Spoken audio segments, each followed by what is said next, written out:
Wow, this is so cool. This is pretty awesome. So I believe Sadhguru would like to start with some chanting. I need to cross my legs, otherwise my brains won't work.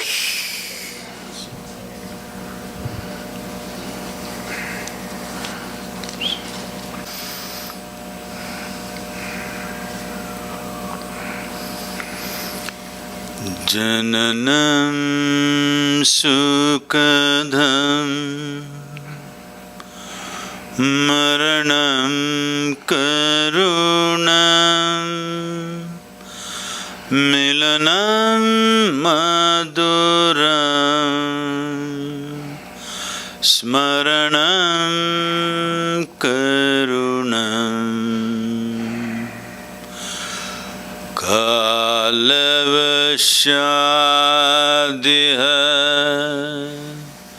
sakalam karunam samayadipate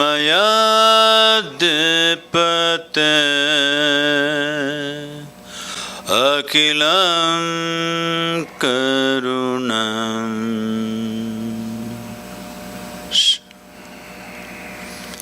Namaskaram. Good evening, everyone. Good evening. That was amazing. Oh, man. Thank you. The only way out is in. Yes, truly, I believe that. Why you got a big voice and my microphone is not working? Oh, he just has a great voice, this guy. It's a great voice. Great voice.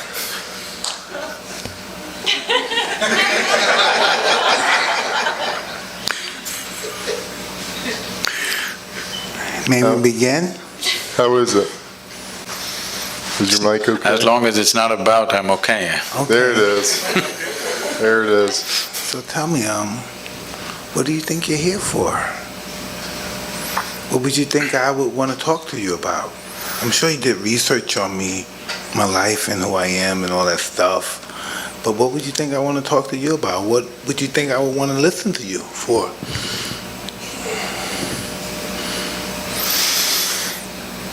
Toughest guys in the world get beaten by life. Yeah. You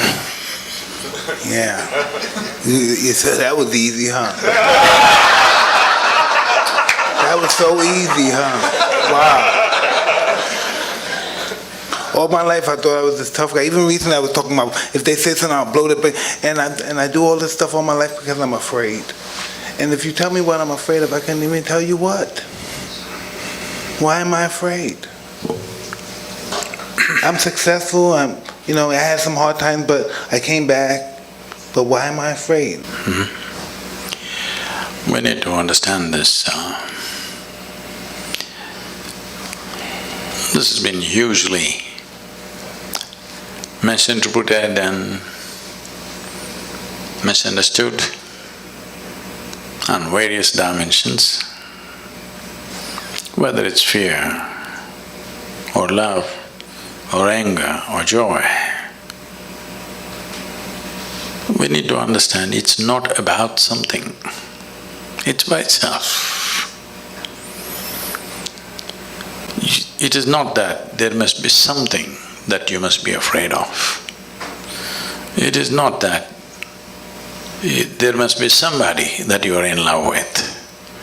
It is not that you are happy about something or miserable about something. You can be simply miserable. Hello? Thanks. Or you can be simply happy. You can simply sit here just by yourself and be very loving. You can sit here and be terrified about nothing. Because human experience is not created from outside.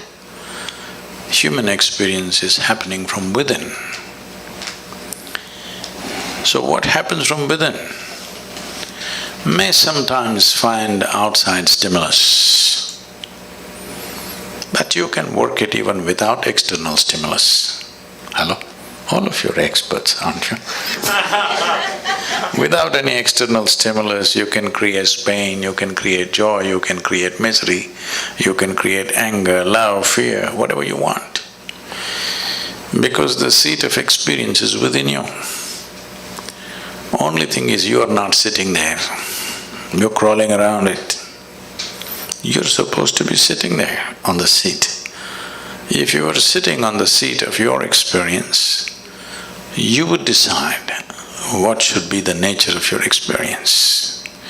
Right now, because you're crawling around, something happens accidentally.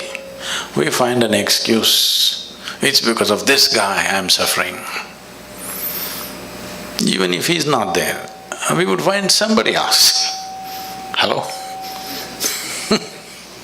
If that guy is not there, we'll find somebody else. If that is not there, we'll find something else. So, this is not about something. This is about that you have not taken charge of the seat of your experience, that's all.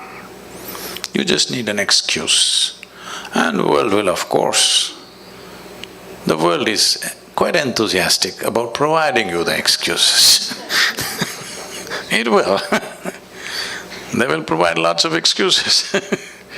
But believe me, if you were alone in the desert, you would still go through all these things without anybody around you, without any threat to your life. Yes or no? So, this is the fundamental flaw with life. Instead of fixing myself, I want to fix the whole world. Well, do what you want.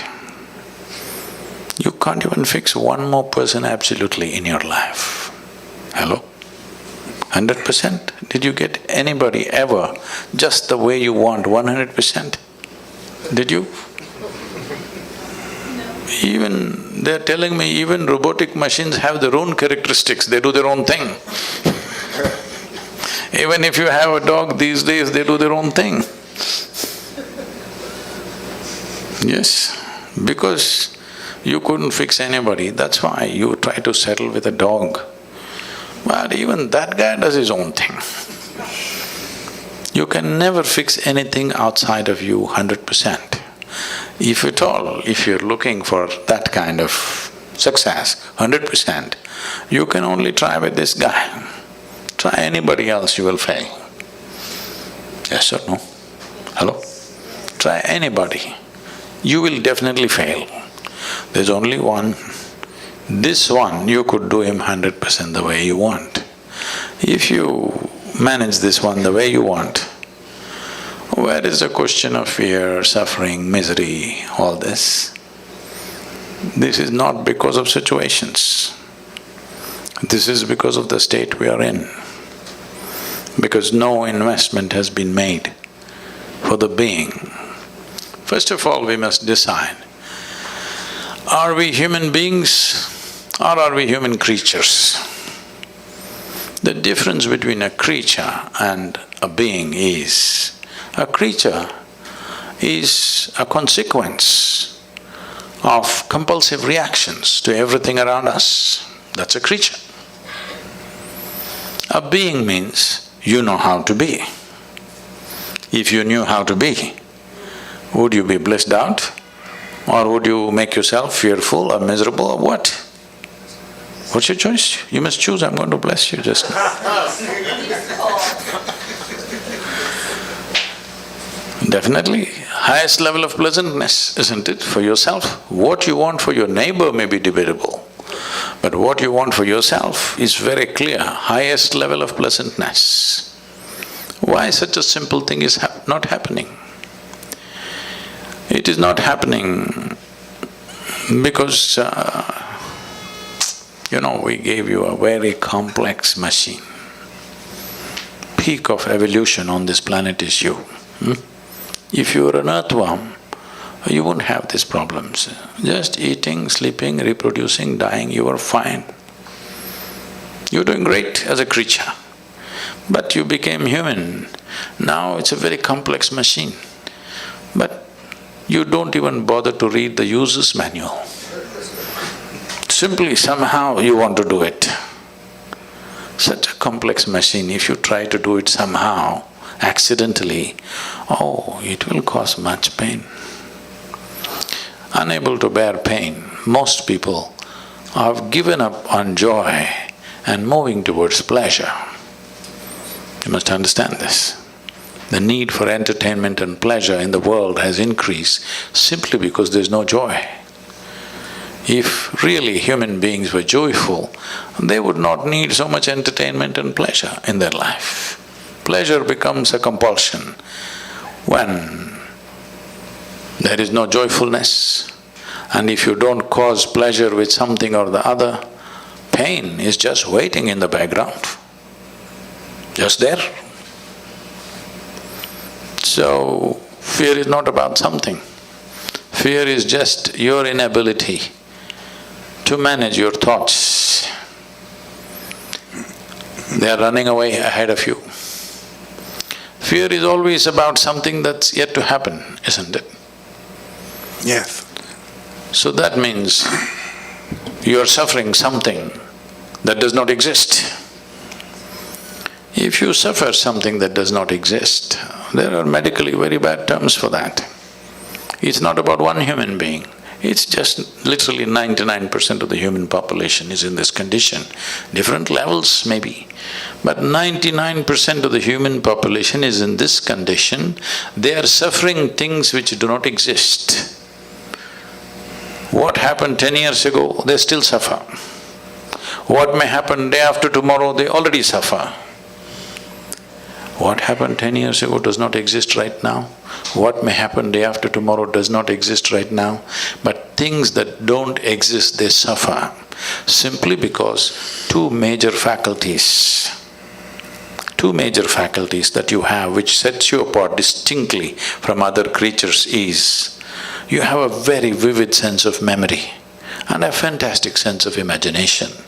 These two faculties, which are the best things you have, this is what most human beings are suffering. They are suffering their memory and they are suffering their imagination. These are the greatest tools you have. So, what should have been the most fantastic well-being? When I say well-being, you know Charles Darwin, that guy, the English guy? Hello? He said, all of you were monkeys, not me. That all of you were monkeys and you became human. So, essentially, on this planet, you're the peak of evolution. You agree with me or no? Yes. So if you are the peak of evolution, that means you have come with the highest level of faculties. Because there are so many possibilities of being human, because your life is not fixed like that of a creature. When I say not fixed like a creature, for every other creature, nature has drawn two lines within which they live and die. The reason why an animal's life looks so much simpler and better is because there are no possibilities. So what human beings are suffering is their possibilities. If you destroy the possibilities, you will also be fine. If you want, we can have a portion of your brain removed. You will be so peaceful, you will not know fear, you will not know suffering, you will not know anxiety, you will not know nothing. Yes. All we have to do is take away the possibilities. With the possibilities, the problems are also gone. So right now the problem is the fantastic possibilities that have been invested in us. So to take away the possibilities, either we can remove your brain or we can soak it in whiskey. Both ways you can do it. You take away the faculties, then you're okay. So, the problem is just this, that when you're given something so complex, you need to spend a certain amount of time knowing the nature of the machine that you're using. See, some people are handling these cameras. That's not a spacecraft. Just simple enough machine. But I'm sure these guys have spent years trying to know it the best. Just any of you get there and do it, what'll happen out of it? Just see a simple machine like a camera. Yes or no? Somebody invested their life. The better they know it, the better they use it. Is it so? Hello? Yes. Why is that not true with this? The better you know this, the better you use it, isn't it? So if you know it really well, people say you're realized. But I think most of us, especially when we come to the level in which we're acknowledging of you, that we all have the urge to improve ourselves. No, they should not improve themselves. Why? Because fear also may improve, misery also may improve. It's happening to a lot of people. See, why did we invent this idea of education? 20-25 years of investment of life. Nearly 1/3 of effective human life is invested in school and college for most people. So tell me, are educated people more joyful and fantastic compared to uneducated people? No, but that's not the only way to improve yourself. I don't only look at that in improving yourself, that's just… No, I'm saying that was the idea behind it, isn't it? I don't know. I mean, it's talking about it from far from a human perspective to reach your highest potential. Until you manifest it, you don't even exist anymore. No, I'm saying improvement as an idea is not a good idea. What you need is realization, that you realize what is the nature of your existence. From that, you do whatever. If it's a physical activity, you can improve. You can improve how you're doing something in the world, but you cannot improve this one. It's a fake thing. If you realize everything is settled, otherwise anyway it's a struggle. When situations are good, you pretend that you're improved. When situations turn against you, you will see who is who. When everything is going well, everybody is fantastic, you know. When life turns against you, still are you fantastic? That's a question. I don't know, I think most people take life as it comes. From my experience, I never thought any good would ever happen to me. Just from being brought up in my environment, in my neighborhood, that you always saw bad things, people died, it was just normal seeing people die, seeing prostitutes, just seeing that kind of filth and stuff. It was normal. Matter of fact, it was even honorable because it became so normal. We normalized it. So it's like this. In the yogic culture, we always use lotus flower as a symbolism for human growth and development. Lotus flower grows best wherever filth is really thick. So, why we're using lotus as a example or a symbolism is, this grows well because there is filth. It stays in the filth, but untouched and fragrant. So this is a choice that all of us have. Either we can develop allergy to filth and run away and live in a mountain cave. There also filth will follow you in your head, it won't leave you. Or we can become part of the filth. Or we can blossom into a fragrant flower. This is a choice every human being has every moment of their life. Will they exercise this choice? That is a question mark. Yeah, I'm very flowerful.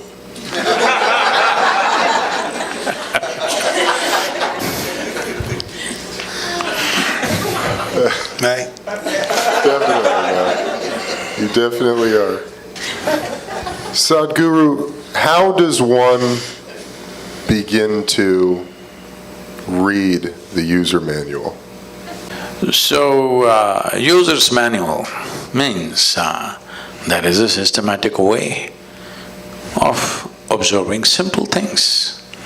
When I say simple things, it is a fact that what you call as myself right now is largely the physical body.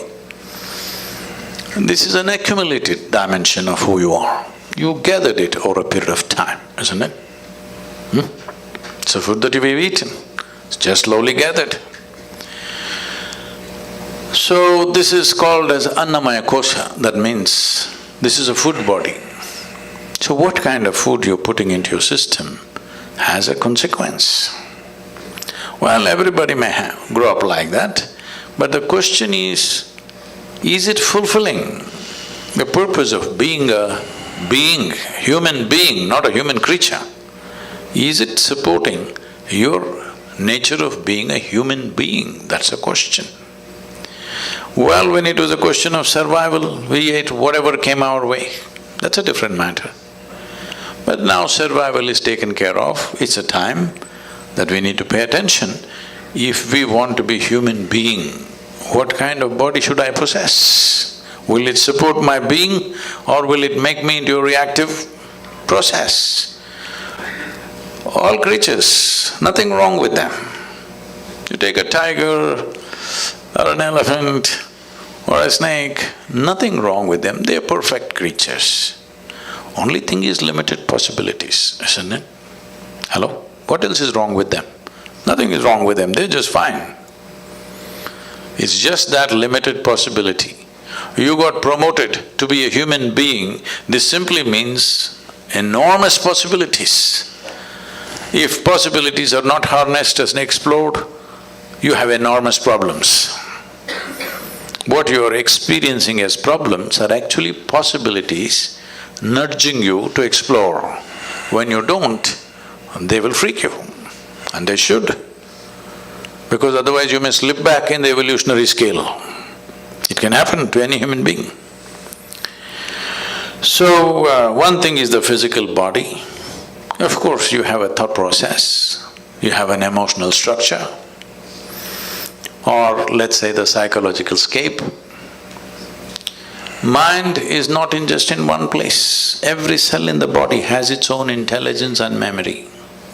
Actually, in every cell in your body, there is more memory and more intelligence than your entire brain put together. Even million years ago, how your forefathers were, even their skin tone, your body still remembers, isn't it? So, the amount of memory that is there in every cell in your body is far bigger than what you hold in your mind. Even if it comes to the complexity of what every cell, the activity that it's performing, your brain is nowhere capable of managing that. So, we don't see intelligence or mind as one place, the entire body. So, this is a body of intelligence. Because people have gotten trapped in their own thought process, they think intelligence is only here. This entire system is full of intelligence, isn't it? Do you know how to manage your kidneys? I'm asking you. You know. Drink Really? a lot of water. No liquor. That doesn't solve everything. Oh, man. Many water drinkers have died too soon. I'm asking, the complexity of any one organ, are you able to manage consciously? No. It is Why so… do we believe we can though? Huh? Why do we believe we can? Because we are full of bullshit. Yeah. We're pretty delusional, pretty much. Yes. Everything that we do not know, we want to believe. We are still not straight enough to come to this place. What I know, I know. What I do not know, I do not know. Whatever I do not know, I believe. Well, you can bull yourself like this for some time. Because, can I tell you a joke? Yeah, please. It's getting too tense here.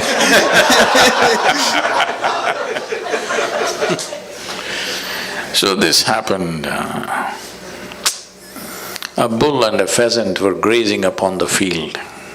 The bull was chomping on the grass and the pheasant was picking ticks off the bull, partnership. There's a huge tree at the edge of the field, and the pheasant looked up at the tree very nostalgically and said, "Oh alas, there was a time I could fly to the topmost branch of the tree. Now I do not have enough strength in my wing even to get to the first branch." The bull very nonchalantly said, "That's no issue. Just eat a little bit of my dung every day. You will get to the topmost branch of the tree within a fortnight."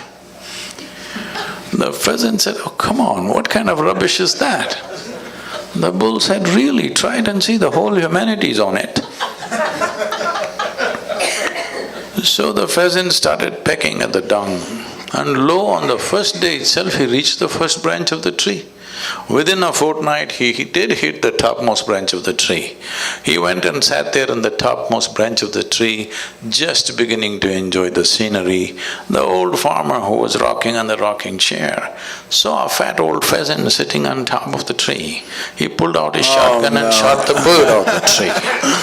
The moral of the story is, many times even bullshit can get you to the top, but it never lets you stay there.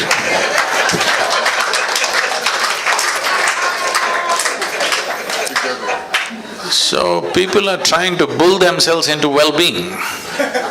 Somehow tell yourself funny, fanciful things and feel good for some time, but full of fear. So full of fear. The entire humanity is full of fear because they're flying on bullshit. Unfortunately, they create all kinds of authorities which will dish out this bullshit. A time is coming, a very good time is coming, where human intellect has fired in such a way that anything that is not logically correct, most people cannot digest anymore. Slowly we're getting there.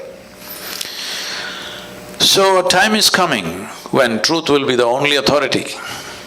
Authority can never be the truth in future. So good times are coming. It's just that we must hurry it up so that it happens in our times. Hey, where are you from?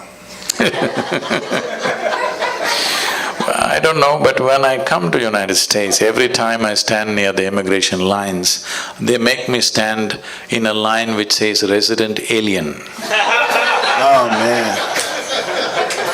No, you told me you're from that town in India. Where that far from the Taj Mahal you were telling me earlier? About? Where you from? Oh, the town? India, yeah. Oh, Mysore. Mysuru, it's called today.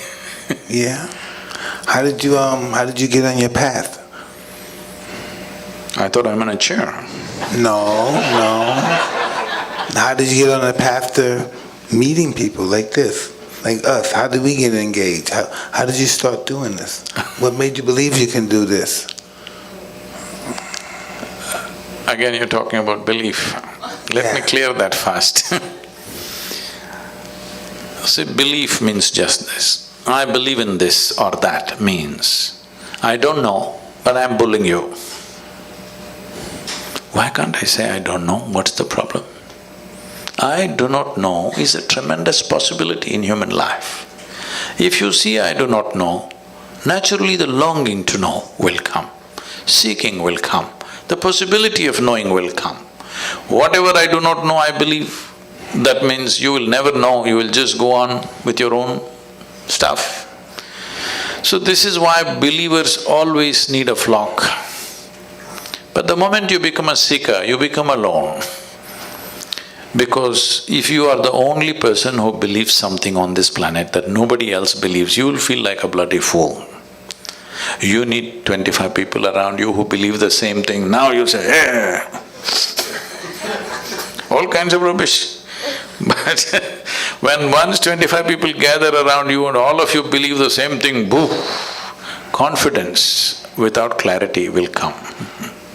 Confidence without clarity is a great disaster that has unfolded upon humanity. It's mainly because of belief systems, mainly because people have become unwilling to see what I do not know, what is the problem? So, in the yogic culture, we evolved a method. We always identify with our ignorance, never with our knowledge. Because in this cosmos, nobody knows where it begins, where it ends. In our perception at least, it's a limitless space. In this space, even if you grind all the libraries on the planet and pour it into your head, still what you know is just a speck in the universe. If you identify with that speck, you will become that speck. Because whatever you identify, you become that, isn't it? But our ignorance is boundless. If you identify with your ignorance, you will become boundless. So, what I'm doing is not because of my confidence, because of clarity. I don't have any clarity. I just know what I want and I see it and I consume it. But I don't look at it from a clarity perspective, I don't look at it from a educational perspective. I just know I have to have that in order to establish my life the way I would want it to be. I just don't have no understanding of it. I just know it has to be possessed by me in order to function the way I would like to function. See, clarity is on various different levels. Well, you've been in a sport where if you did not see things clearly, you were down, licking your own sweat and blood. There was clarity, otherwise it wouldn't work. The clarity of why I'm existing, not the clarity of why I'm fighting. As a child… No, I'm just saying, clarity is at different levels. Yeah, exactly. I'm saying, any sport for that matter, without clarity you wouldn't be able to function. So, without clarity, there is no successful action in anything. Now, if we are talking about clarity about life itself, have you paid attention to life, first of all? First of all, where is life? These days, if somebody says, my life, you will have to sieve through many things. They may be talking about their dog, they may be talking about their husband and wife, they may be talking about their children, they may be talking about their career, they may be talking about their wealth, they may be talking about their car. We don't know whether they may be talking about their property, their home. We don't know what they're talking about when they say, my life. So let me make this very clear. You have a body, you have a thought process and emotion. But to have all this, fundamentally you're alive, isn't it? You're alive with many accessories. But right now the accessories have become larger than the life itself. Once the accessories become more important or significant than life, then of course everything is topsy-turvy. If you have to walk on your head, it's difficult, of course, because that's not the way life is designed. If you were designed to walk on your head, it would be okay. But you're not designed to walk on your head, you're trying to walk on your head, it's hard. If something happens, people suffer. If nothing happens, they will suffer. If they're poor, they suffer their poverty. You make them rich, they'll suffer the taxes. They're not educated, they suffer that. Put them to school, endless suffering. Not married, they will suffer that. Get them married. I did not say anything.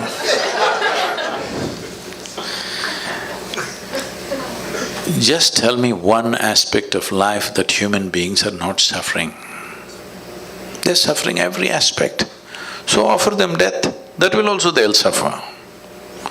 So suffering is not because of the nature of life.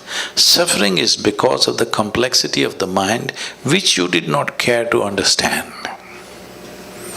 If you had the brain of an earthworm, you would be fine. Hello? Peaceful, eco-friendly also, because that's a great aspiration in California.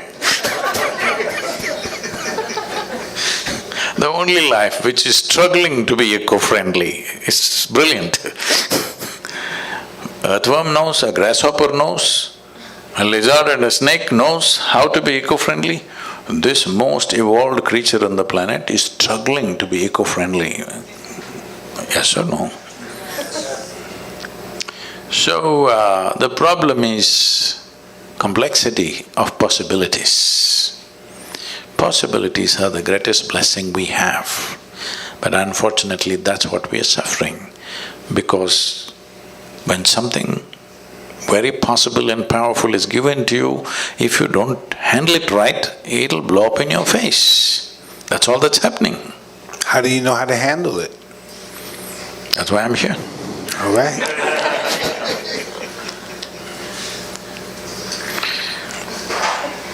It's not that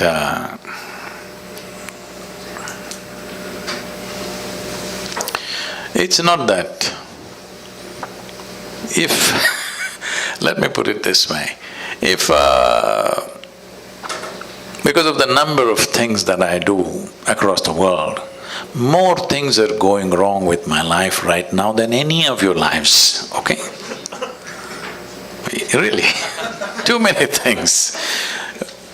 Just I want you to imagine running a foundation where there are over 9 to 11 million volunteers doing all kinds of things. Volunteers means nobody knows what to do, but they're enthusiastic.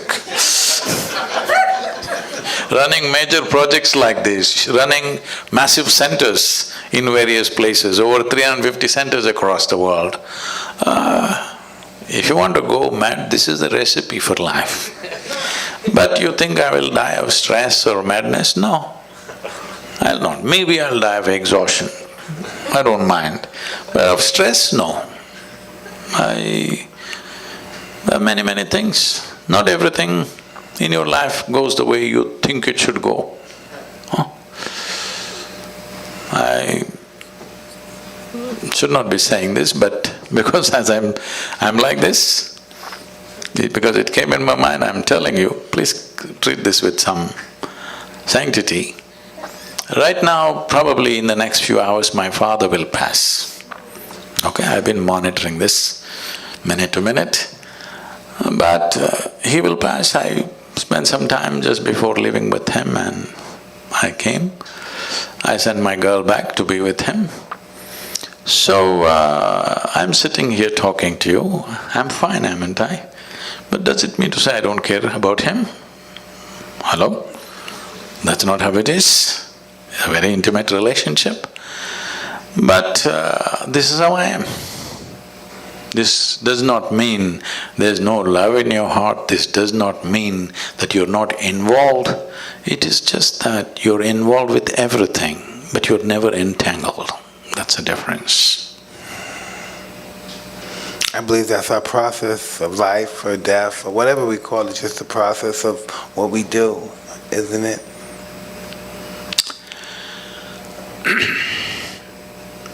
See, the most compulsive thing in most human beings is they want to draw a conclusion about everything.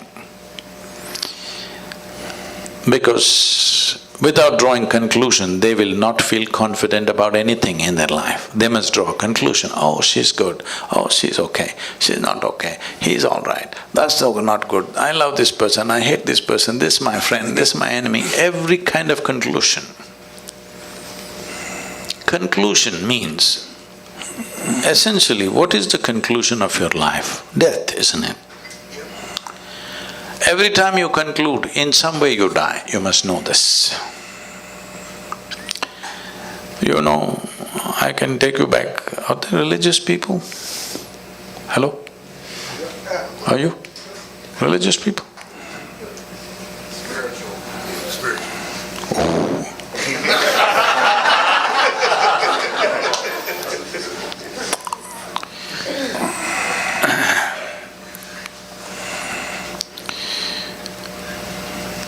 Because people are fundamentally misunderstanding their memory to be intelligence. This is the fundamental problem. Our education systems are designed like this. religious processes are designed like this, largely society is designed like this. Memory is misunderstood as intelligence. If you went to school, I didn't go much, nor did you, both of us are lucky that way. You're right, you're right. But when I went to school, what I saw was people memorize everything, and on a specific day, which is called examination day, they'll go and puke it there. If they puke really well, they are great. You get great school. I puke little. I never puked at all. I never puked at all. You never puked. Never, not even 1 minute. I puke little. But those who puked everything were number one out there. So this is not just in a classroom, everywhere this is built. We are misunderstanding memory as intelligence. As I said earlier, great times are coming when your memory will mean nothing, because there is a simple phone in my machine which has more memory than all of you put together. Hello? So your memory will mean nothing. But if you lose that phone, your memory will be in trouble too. No, we can have it implanted in the skin. Okay. Yeah. So, what we thought as great value, I wanted to understand how this world has been built, these civilizations and cultures have been built. There was a time when nobody could read, all right? So one guy comes and he opens one book. He's got only one book all the time. Well, if you read 10 books, you become a scholar. If you remember 10 books, people say you're a PhD. If you know one book, you become a representative of God. How's this? Forever it's been happening. This will not work in the future, because my phone will recite all the scriptures put together at one time. Yes, it will. Yes or no? Just because the guy knew how to read, he was acting like a representative of God. Suppose I came to California 1,000 years ago on a bicycle, when nobody had seen a bicycle. You don't know what it is. I came riding on these 2 thin wheels. Wow! I came and parked here and said, I've just come from heaven on this special God-given vehicle. You would all bow down. So after I finish my whatever bull with you, when I want to go and rest, I take away the front wheel and sleep on it, because if any of you learn how to ride, then my heavenly status will go. But a local brat who's good for nothing took this bicycle with single wheel and started riding it all over the place. Now I'm in trouble. This is happening. The Google lady will recite every scripture that you want. We don't know who the hell she is. But she can tell you anything you want, she will tell you the meaning also, interpretations also, yes or no? So, just in many ways, because human beings by themselves did not do it, because people did not do it consciously, I think in many ways the technological developments are going to end. A whole level of nonsensical things that have been happening just because somebody remembers something, somebody can recite something, they were elevated, all this will go. Very good times. But in the meantime, when one level of what we believed collapses, and before you attain to clarity, there is a danger. One thing that's happening is, in the world, heavens are collapsing. 100 years ago, how many people believed they are going to heaven? And today, how many people believe they're going to heaven has come down dramatically, isn't it so? So, Is it okay? Good. Yeah. Real good. This happened. This happened in Alabama.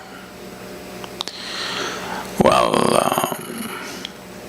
a Sunday school teacher was going full fire. This is Alabama. Full fire. Unfortunately, the audience were not like you, they were all tiny tots. Catch them young policy. In his rhetoric, he stopped and asked, "What do you have to do to go to heaven?" Little Mary in the front row, she's always in the front row, said, "If I scrub the church floor every Sunday morning, I will go to heaven." "Absolutely." Another little girl stood up and said, "If I share 50% of my pocket money with my less privileged friend, I will go to heaven." "Correct." Another little boy stood up and said, "If I help those who are in need, I will go to heaven." "Correct." Little Tommy in the back bench stood up and said, "You gotta die first."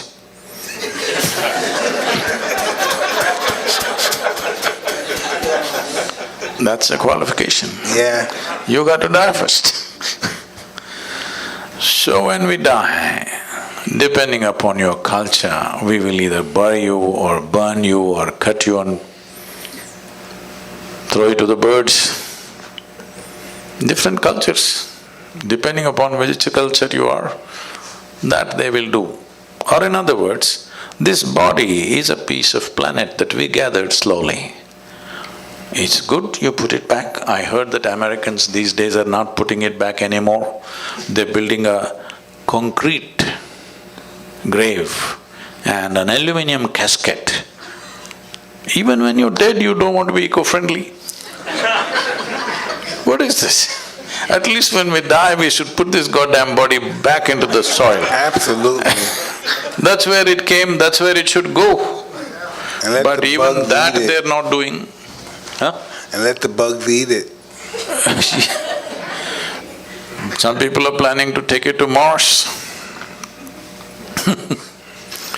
Anyway, you left your body here and went to heaven.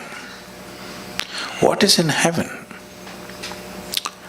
You know what's in heaven? You don't know? Arey, you should know these things. In the Hindu heaven, food is very good. Good food. Indians, Lives are invested in cooking and eating. In the other place, there are white-gowned ladies floating around in the clouds. If you like that kind of ambience, you can go there. In another place, you will encounter virgin problems. If that's what you're looking for, that's fine too. Only problem is, you went to heaven without a body. What do you do with good food and virgins, I'm asking? Hello? These are all problems you have when you have a body. Once you don't have a body, what do? Food, if you put it here, it'll fall down. Hello? Now, if you ask these questions, heavens will collapse. Heavens are collapsing. I think nearly 70% of the heavens in human mind has collapsed in the last 50 years. What do you think? Huh? And anyway, let me ask you this. Do you have any proof that you're not already in heaven and making a mess out of it? Do you have any proof? You're already in heaven, but making a mess out of it. Tell me, if you just change the geography of your existence, will everything about you change, I'm asking you? Hello? If you move from one place to another, you think everything will change? No. If this one person changes, everything changes. Doesn't matter where we are.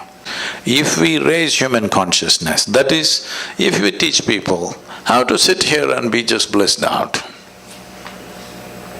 Hello?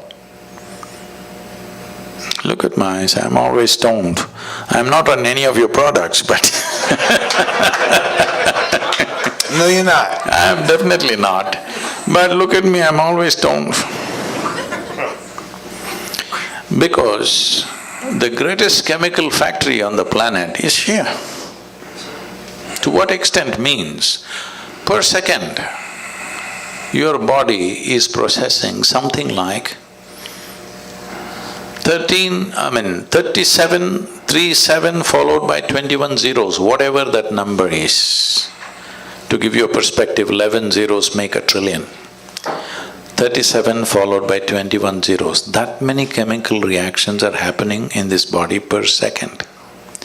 If you knew how to manage this, you can create any kind of experience you want in this. When you have this kind of a sophisticated machine, you are doing things in a caveman-like way. This is like we gave you a touch screen phone, but you are like this. Awesome. What will come out of that? You're supposed to do like this, but you're like this. You know what will come out of it? That's all that's happening right now. So there is a way. Today I can proudly say, across the world, there are millions of people, if they close their eyes in the morning, tears of ecstasy and love every day in their life, every day. Millions of people. So it is not an accident that one person, obviously it can be done.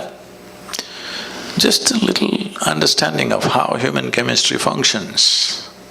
You don't have to go into chemical analysis of who you are.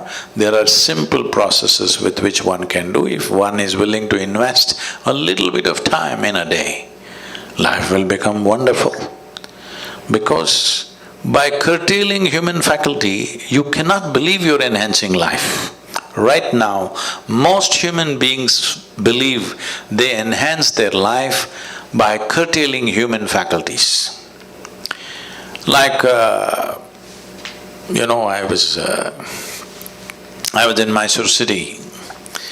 I had to meet somebody, so I went into a building. A lady, over 70, 75 years of age, and she's a very petite, small woman. She just comes up to me with a big smile on her face. "How are you doing?" I don't forget faces, I may forget names, but I don't forget faces that I see. I just look at her, I don't know her, but okay, I respond, "I'm doing wonderful, how are you doing?" Da-da-da. Then I go up. After 20 minutes, I get off the elevator and I'm just coming. She again comes up to me and with the same full enthusiasm, "How are you doing?" So, wow, this is just 20 minutes ago. Then I respond somehow and then I'm getting into the car. Somebody who was walking with me says, "Poor lady, she's lost her memory, she doesn't remember a thing." I said, "She seems to be doing wonderful." I don't think she was this happy with her memory on. Right now she's exuberant because she's forgotten everything. This is the case with most human beings. Little drink and they forget something. Now they're exuberant. Lowering your faculties and thinking that I'm well is a serious mistake. This happened. One day Shankaran Pillai, he was just outside in the marketplace and he met an old friend, a college friend, that he had not seen for more than 25-30 years. So they really jammed up and he invited him home and he came home for dinner. When they were sitting for dinner, Shankaran Pillai, every time he wants to ask something of his wife, he says, "My sweetie pie, my honey, my boo-boo-boo, my bulbul, my choo-choo-choo," like this. After the dinner is over and the chat is over, the friend is leaving, the Shankaran Pillai came to the door to see him off. He said, "You're really having an amazing life. Me and my wife can't even talk to each other properly. Every time you refer to her, all this sweetie, honey, choo-choo-choo, boo-boo-boo, all this stuff, you're really having an amazing life, aren't you?" Shankaran Pillai said, "Are you crazy, man? 7 years ago I forgot her name."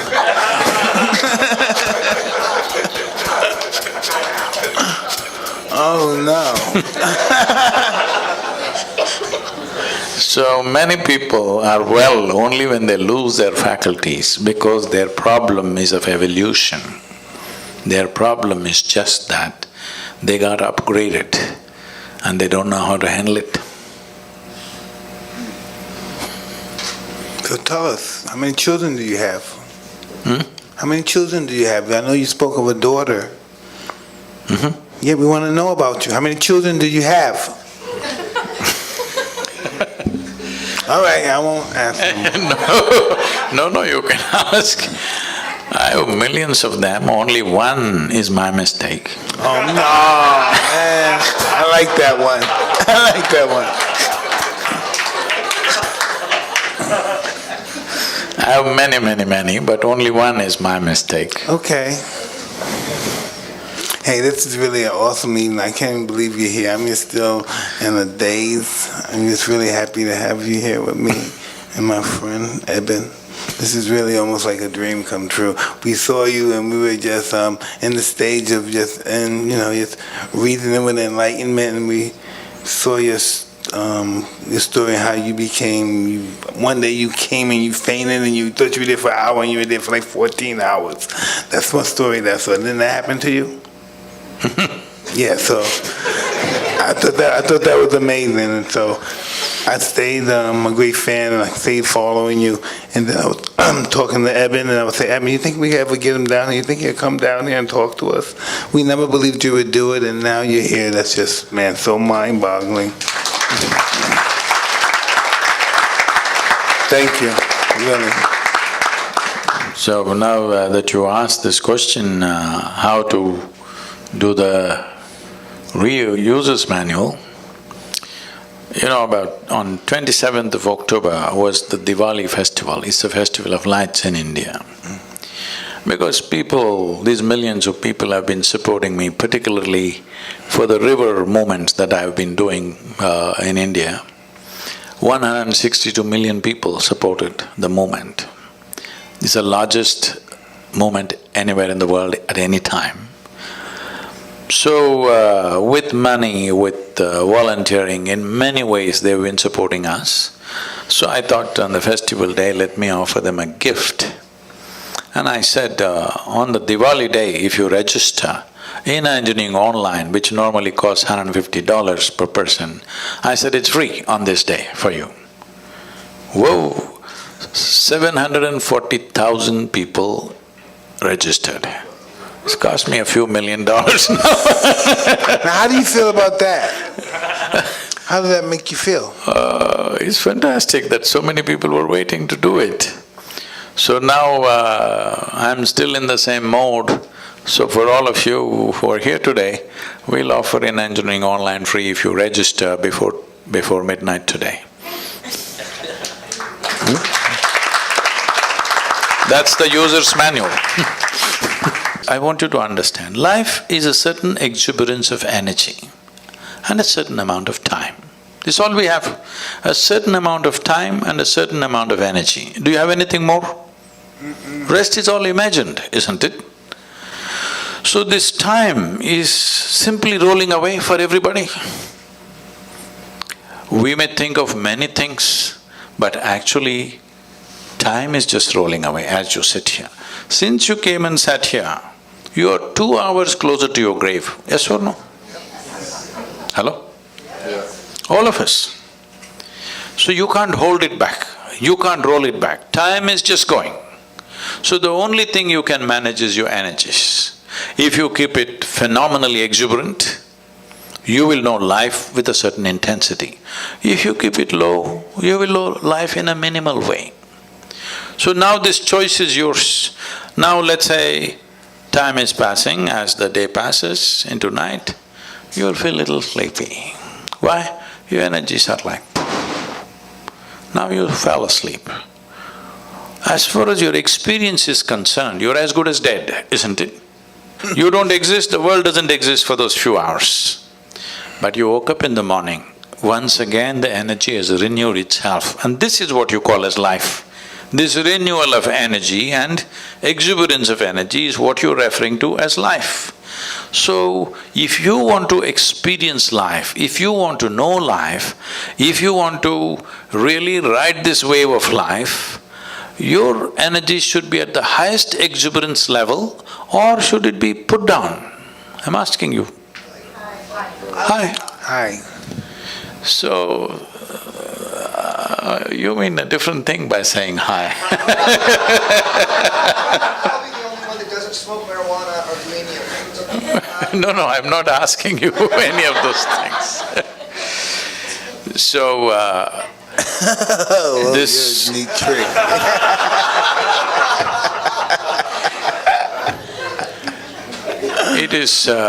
it is just that most people need all the time looking for rest, vacation, break from everything, simply because they don't know how to manage their thought and emotion. I see in the United States, people are saying, thank God it's Friday, because they suffer 5 days and they're going to enjoy 2 days. Life is not going to work like this. Life cannot work like this. If you do not know how to be joyful, then you're only looking for pleasure. If you were joyful, pleasure wouldn't matter, because you're just joyful. Joy is not a consequence of some activity or something that you get or don't get. Joy is an ambience that is necessary to live life. If you do not know how to be peaceful and joyful, well, you cannot even enjoy your dinner tonight, isn't it? Hello? Can't enjoy a walk on the street. Can't enjoy the few people who are around you. You cannot enjoy anything. You need all kinds of stimulus to find a little bit of pleasantness within yourself. When I say pleasantness, let's understand this. If this body becomes pleasant, we call this health. You want this or no? Yes. You must choose, I'm going to bless you. Yes. You want this body to be pleasant or no? Yes, yes. If it becomes very pleasant, we call it pleasure. If this mind becomes pleasant, we call it peace.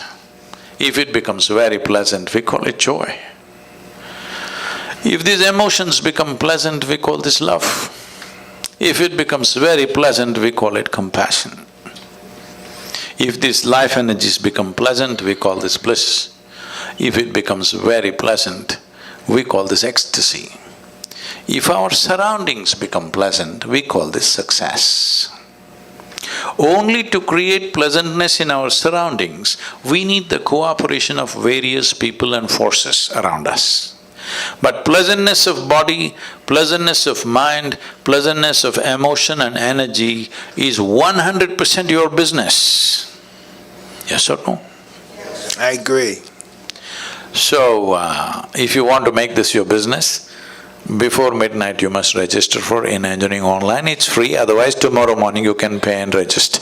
Oh, man. That's awesome. Well, this has been such a treat, and before we wrap this thing up, we have time for a few questions. All right. Not you, them. No, I'm just checking if you Hi, thank you so much.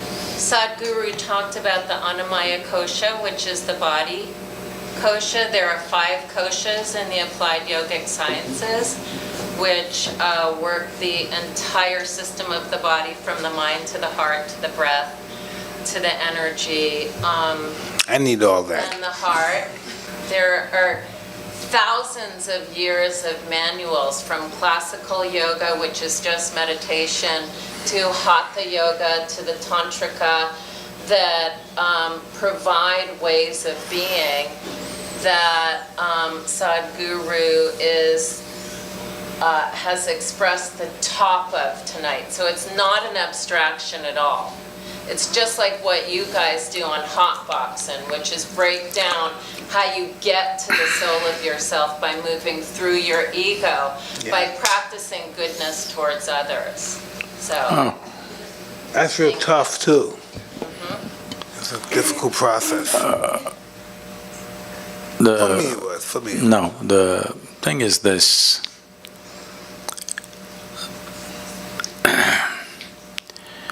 Well, just to explain this, a Sadhguru means an uneducated guru. He is not a PhD in all these things. He is unread. I don't know any books. I just know this piece of life from its origin to its ultimate nature. If you want to know life, the only life that you can know is this life. You cannot know another life because you can only experience this one. Can you experience something else? You can only experience this life, if at all, if you experience. So, if you want scholarship, there are many things. But if you want realization, in is the only way out.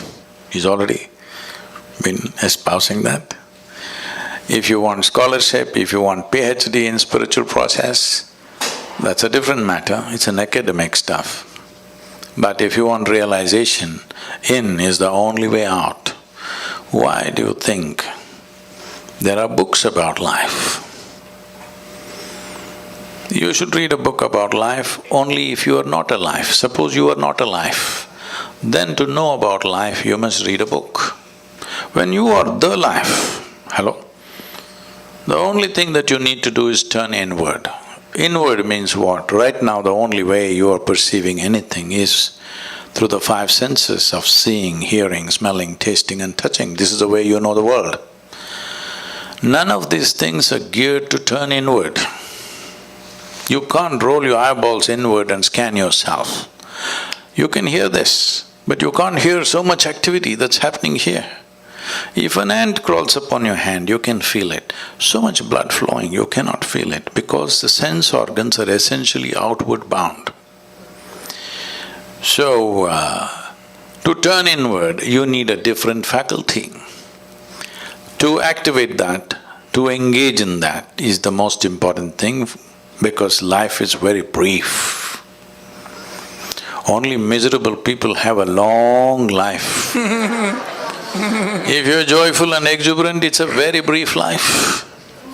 Yes, it's very, very brief. Have you noticed on a particular day, you're very happy, 24 hours, poof, went up like a moment? You're a little depressed. 24 hours feel like 10,000 years. Hello? Because only miserable people can have a long life. Otherwise, it's a very brief life. In this brief life, the most important thing is you know the nature of your existence. Don't add all kinds of philosophies to this. This is very simple. It's like you bought a phone, a new phone. Should you read the user's manual in the first 3 days? Or should you read it after 3 years when you're discarding it? This is all. The first 3 days if you read it, you'll use the phone effectively, isn't it? To use this effectively, quickly, as quickly as possible, we must get this. Then we live life without you being an impediment in your own life. Other impediments are always there. Other things are always there, we need to learn to ride it. If you don't learn to ride it, it'll crush you, of course. You see California, people are riding the waves. What is the dream of a wave rider? One day he would like to do the tsunami. Yes or no? One who is really good at it, what is he dreaming of? One day when the tsunami comes, he would like to be riding on the wave. Those who do not know how to ride the wave, they're terrified of it. This is all it is. The instruments of life must be in your hands. If they're in your hands, whatever life throws at you is not your choice. What you make out of it is your choice. This will not come out of scholarship. This will come by turning inward. This is why inner engineering. You engineer yourself the way you want yourself to be. I agree. What bothers you? And if nothing bothers you, why not? This is Jim Gray right here, sir, by the way. If you will make the word bother a little more clear, you mean to say why? What disturbs your peace of mind? Oh, nothing does, because I have not given that privilege to anything or anybody that they can decide what happens within me.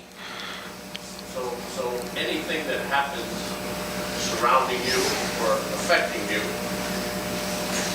effectively doesn't bother you because you don't what? What is the mechanism? See, it's just this. As I said just now, what life throws at you is not your choice. It throws all kinds of things. The more active you are, more number of things are being thrown at you. But what you make out of it within yourself is 100% yours, isn't it? Now, if you are a compulsive reaction to what life throws at you, then everything will bother you. Good things and bad things, everything will bother you. But if you are a conscious response to whatever is thrown at you, you will see everything is a certain challenge. Some we can handle, some we don't know how to handle. Some situations we know how to handle, some situations we don't know how to handle. So, are you a Superman that you know how to handle everything? No. This is not about being superhuman. This is about realizing being human is super. So it's not that you know everything and you can handle everything, no. Some you can handle, some you cannot handle. But are you a conscious response to life or are you a compulsive reaction to life? This is all you can take care of. Anybody else? This is so cool. How do you, if, with the good work, the work that you're doing, sometimes it's easy to get caught up in the result, the desire of what you're trying to do. How do you detach, but at the same time help? I'm using these simple things. But how do you… You've been reading Indian stuff, huh? You've been reading Indian stuff, that's why this detachment and all that. Tell me, can you experience anything in this world without involvement? If you're not involved, how will you know anything? You cannot experience anything unless there is involvement. The more profound your involvement is, the more profound your experience of life is, isn't it? So where did this detachment come? This is because you got entangled and it hurts. Now somebody told you remain detached. See, if you want to really detach from life, you must be dead. That's efficiency. Hello? You know, I was doing a program and this lady stands up to introduce herself. And she says her name and says, I've come from Singapore. In the last 2 years, I committed suicide 5 times. I said, stop. I said, at this level of inefficiency, you are not getting anywhere in your life. 5 times you committed suicide and you're standing here, I don't like that. I like efficiency, hello? Whatever the hell you want to do, at least you must do it well. So, because you got entangled and it hurt you, now you're thinking detachment. No, without involvement you will not know a damn thing in this life. If you want to detach, the best thing is death, you're detached. Why are you here and trying to be detached? It is just that, as I said earlier, your problem is you're trying to experience something which is not yet. That is, you are having a mental diarrhea.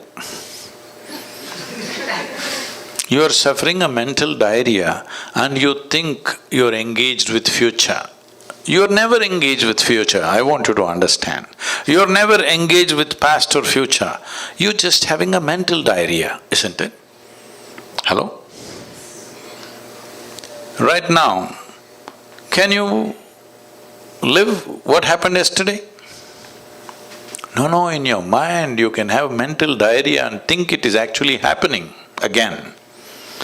Or can you live what may happen tomorrow? But you can have mental diarrhea and believe that actually you're experiencing it. Because you don't have a distinction between what is psychological reality and what is existential. This is the problem. You are mistaking your psychological drama to be life. Your psychological drama is not life. Right now, unfortunately, a whole lot of human beings have gone into this. They misunderstand their thought and emotion as life. No, it's just your thought and emotion. They're supposed to play the way you want. But you are playing the way they want.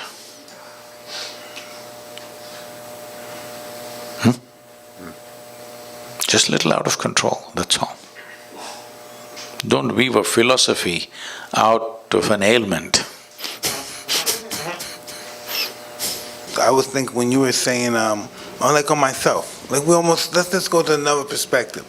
Of myself, what's the image of myself? What should be my illusion of myself? No, what should be my illusion of myself just as a human being functioning in the world with life? What should be my illusion of myself? Should I be a nothing or should I be glamorous, magnanimous, powerful? What should I be?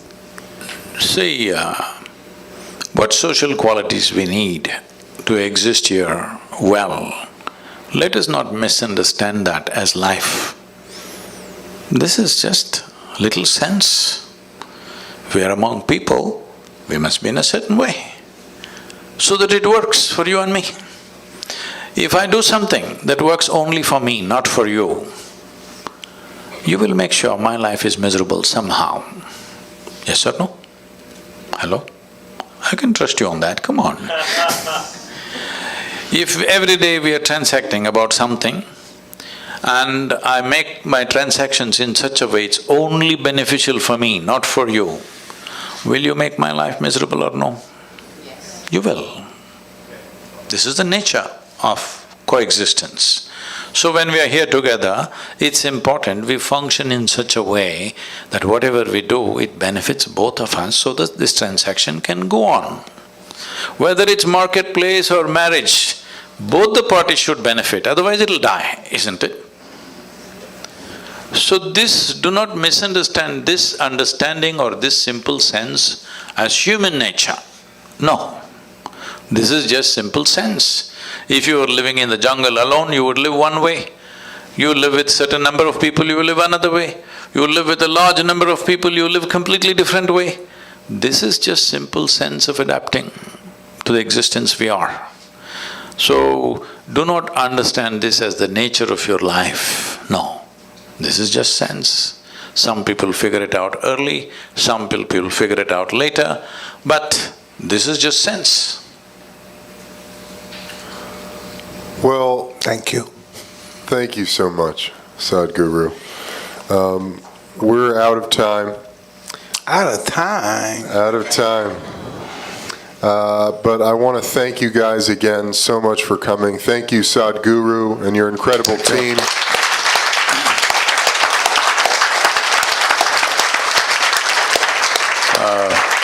I would like to say it's wonderful to be here. I watched Mike fight way back, and this may sound little off, but at that time, there were no televisions in India. We used to get 8 mm films to play on the wall, project on the wall. So this would go cut, cut, cut, cut, cut, cut, cut like that, you know. He was fighting like this.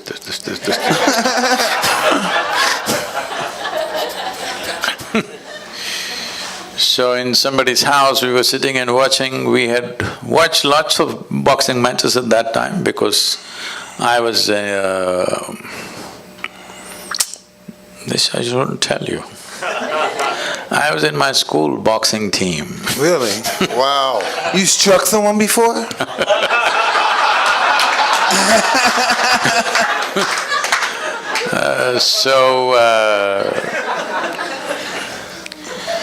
So on that day, when I watched probably the first time when you won the heavyweight, when we saw that and much debate was going on, I said, well, this guy could rule the boxing ring if he only maintains his balance. Because I saw a talent which I was just watching your interview today, which I think you're that wonderful man who took you up and transformed a street brat into a champion. Yes, he did. Yes, he did. He did. So he saw the talent too, I'm sure, and that's why he invested himself. It's fantastic. It's just this.